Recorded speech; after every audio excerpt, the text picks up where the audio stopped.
o los trabajadores del complejo de que habían anulado la estancia. Hemos llamado por teléfono y nos lo han corroborado.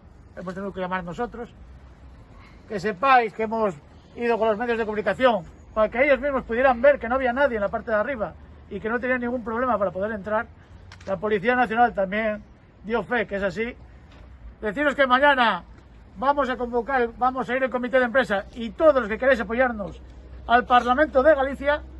Se constituye mañana el Parlamento y queremos que nos apoyen y que de una vez por todas se ponga una solución a todo este problema.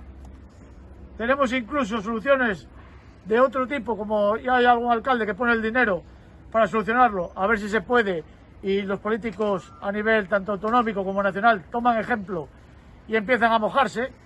Y necesitamos una solución y alguien que medie y que esté a la altura. Porque ayer la empresa inhabilitó a una ministra, no se quiso sentar con una ministra. A una reunión convocada por una ministra, la empresa no se quiso sentar. Y hoy aquí ha buscado la mínima excusa para tampoco sentarse. Y todos sois testigos.